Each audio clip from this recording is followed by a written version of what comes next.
Chapter 10. We don't really talk for a while, the three of us giving Nicholas a bit of headspace to process the news that he's Bastian's number one suspect in William's attempted murder. In typical Nicholas fashion, he takes the news well, all things considered, ever practical, focusing on the things he does have control over instead of fretting about what-ifs. It's a huge relief for the rest of us, after worrying about whether we should tell him or not, in case we ruined his mindset ahead of the Olympic trials. In other news, says Eloise, keen to change the subject, so as not to put a complete damper on Emilio's long-awaited special day, you'll never guess who I saw, just behind the wheelie bins. Who? I ask, dumping one final jute sack of coffee beans on the counter, as Emilio thanks the delivery driver and folds up the paperwork.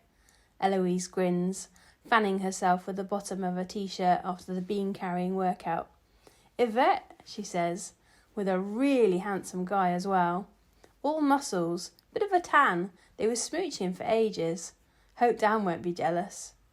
What? Says Nicholas, a little more like his old self. Dan's got himself a girlfriend. I drape my arm across Nicholas's back as he crouches to make a pass through the stack of sacks, tapping him with my hand. Oh boy, I say, looks like we need a proper catch-up. You are so behind the times. Emilio joins in the ribbing too, seeing it as a chance to lighten the mood and distract Nicholas from other matters. That's what happens when you move up in the world, Nicholas. When you become a famous, world record-setting athlete, no time for us mere mortals anymore. Oh, stop, says Nicholas, laughing. You know as well as I do that nothing will ever change who I am. But seriously, how did I get so behind?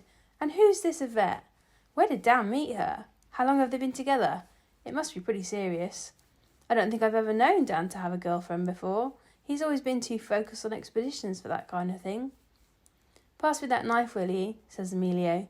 He slashes the jute bag in one go, grabbing a handful of what he calls the cherries, green coffee beans specially imported after his summer trip to Asia, where he hand-selected new coffee beans for the Snow Mountain Cafe's signature blend.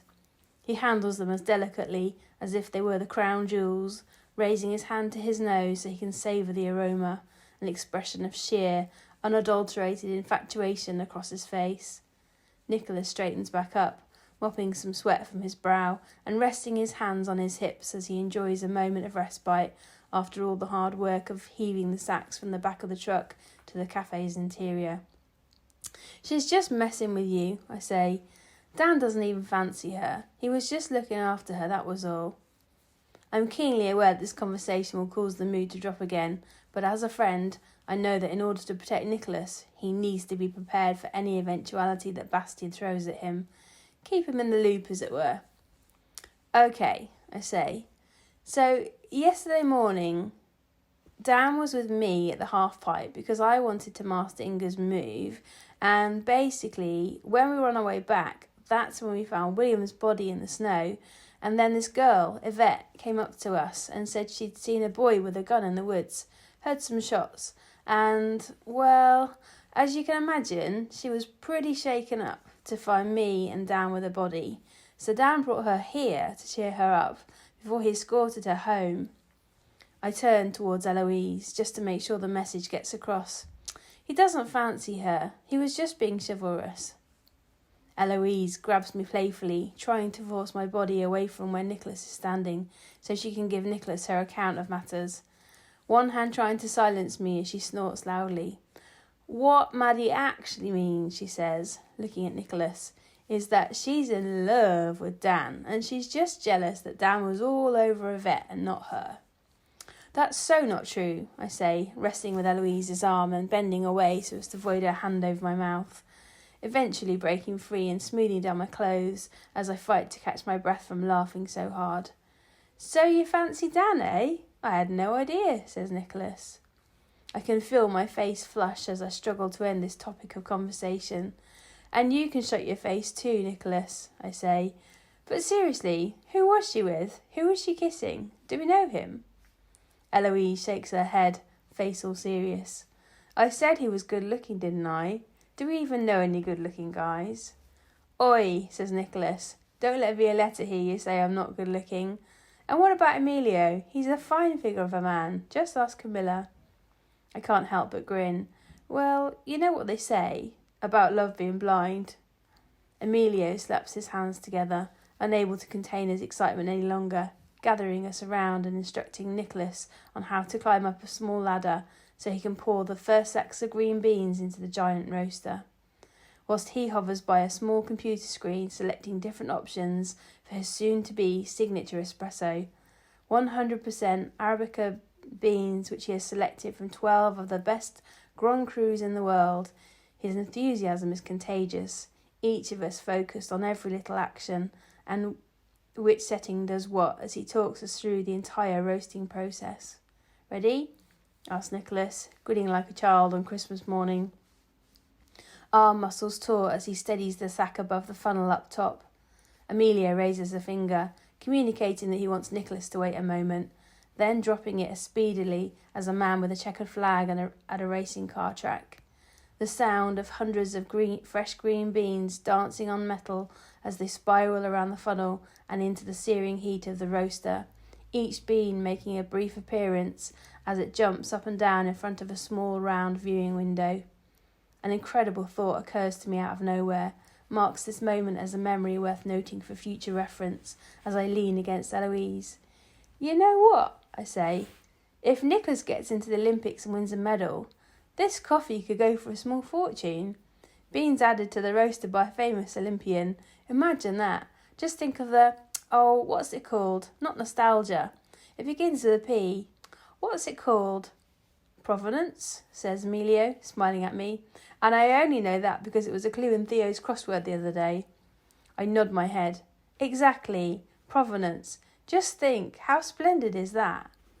Nicholas carefully tips the sack higher until only a few broken coffee beans remain at the bottom. Well, he says, I'll take lugging sacks of coffee beans over Inga's coffee-free diet and gruelling training regime any day. Guess I've worked off this morning's coffee already, so I reckon that earns me a second one. You know, says Emilio, I could always make you up a low caffeine espresso blend if that's what she's worried about. What most people don't realise is that espresso actually contains far less caffeine than most coffees, and certainly a lot less than tea. But I do have an Italian blend in mind, which is really low on caffeine. Camilla loves it, says it's as good as anything she's tasted al banco in Italy. I think, I say, trying to hold back a laugh, that Inga's more worried about Nicholas getting a little bit podgy around the middle. Have you seen how much cream and sugar he has with his coffee? Or should I say, how little coffee he adds to his cream and sugar? Emilio clutches the side of the roaster console, one hand rubbing his side as he tries to stop laughing. Nicholas stood on the top rung of the stepladder looking at me blankly. What? Says Nicholas. I'm a growing lad. I need the energy. Stop me fading away. But yeah, Maddie's right. In fact, you're both right. I'm not supposed to be having too much caffeine or sugar right now. I'd love to try that Italian espresso though. That sounds pretty sick. Speaking of which, says Emilio, don't want Maddie's crush fading away. I promised Dan I'd send him over some coffee and donuts whilst he gets the ski shop ready for all the newcomers. Can you take it over to him, Maddie? Or would you prefer that Eloise go instead? I huff loudly, jokingly, affectionately, knowing that I'm going to be in for an even longer day now that Emilio thinks I fancy Dan as well. Fine, I say. I'm a professional. I can rise above it. I'll take it to him, as his friend. Wonderful, says Emilio. Oh, and there's some flyers too, over there on the counter. Theo made them, for the cupcake competition. He did a lovely job on them. I fumble around the counter, moving one object and another amidst the chaos of stock delivery paperwork and set cutters. Whoa, I say, these look amazing. I had no idea Theo was such an artist. I'll tell him you said that, says Emilio, beaming with pride. That'll really make his day. He's a man of many talents, is Theo. Did I tell you he's organised for a very famous painting to be on display during the cupcake contest? Turning out to be more of a festival. It's going to be amazing. Can anyone enter? I ask, suddenly feeling creative. I mean, will staff be allowed to take part? Emilio shrugs. Don't see why not, he says. I'll check with Theo, but I can't see any reason it would be against the rules. I grabbed a stack of flyers and prepared Dan's breakfast delivery. Perfect, I say. You never know, might even be able to find a boyfriend for Eloise at the cupcake contest.